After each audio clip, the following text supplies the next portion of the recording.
Hi, I'm Rick Cline. I'm a high-level quadriplegic, paralyzed below my shoulders, and this is my story. I was 39 years old when I broke my neck. I had an active, healthy life, was self-employed with my own small business, and got the rent paid. I was in Mexico doing volunteer work for several months. Went for a swim in the ocean. I carelessly lunged into a big wave. It spun me around and I hit bottom, paused from my panic and opened my eyes and could see my arms dangling in the water. I then began to think about drowning, and so I began to pray and ask God that I wouldn't die like that. A friend finally came and fished me out of the ocean, and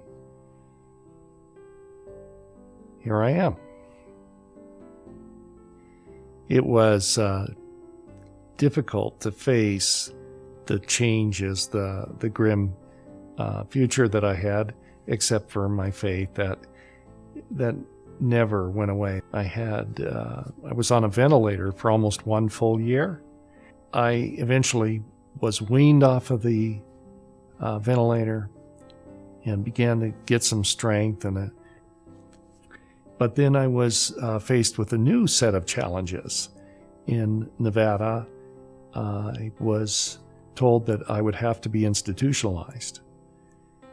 And that was a grim prospect on top of a difficult situation to begin with. Now I was facing a sentence.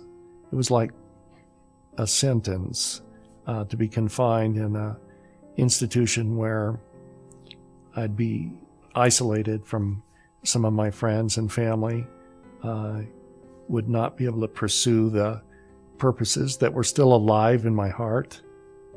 Nevada Medicaid had policies such that required me to be institutionalized. They offered no alternative that would allow me to safely live in my own home. I found out what the state was expending or would be expending to take care of me in a facility, and it was a lot. And I began to question and say, why not allow those funds to be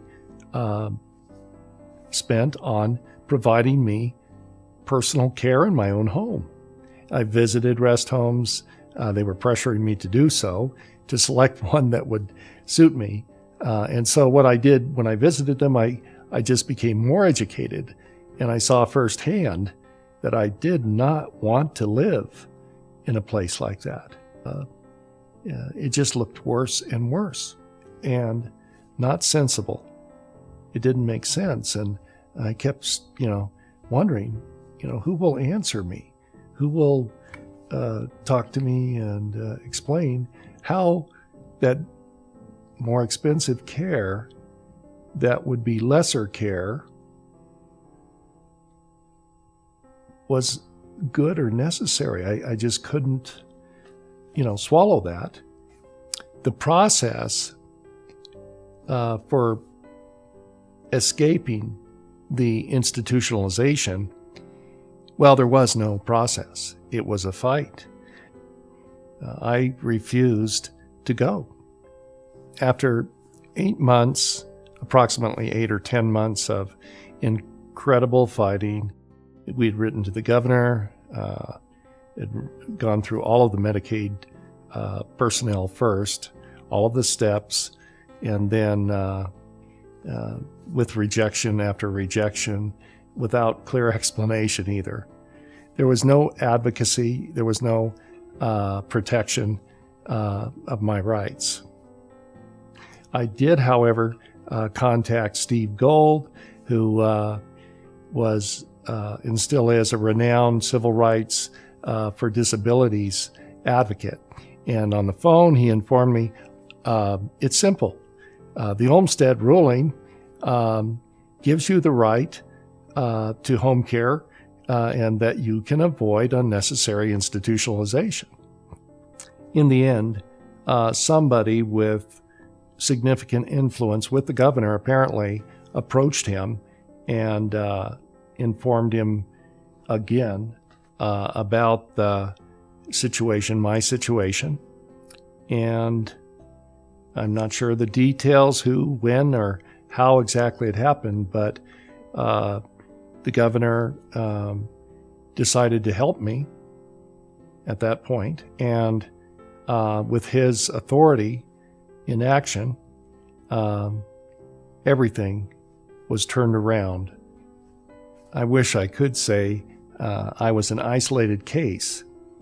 That was 16 years ago that I faced my battle, and there is ongoing unnecessary institutionalization, probably for hundreds of people in our state still. Why? After 12 years, the Supreme Court in the Olmstead ruling 12 years ago said that unnecessary institutionalization is discrimination, and that states have a responsibility to fix the problem. Nevada has no working plan.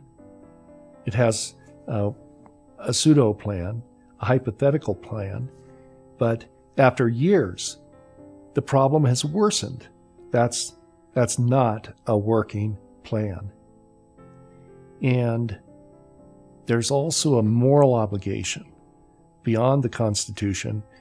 We as a people ought not to neglect our elderly or vulnerable people with disabilities.